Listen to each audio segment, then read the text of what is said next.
backseat horror.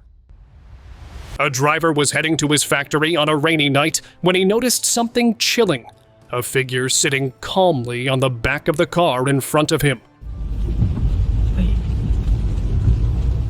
What made it terrifying was, well, isn't it already obvious? Was it a ghost, or perhaps the mythical Blemmy?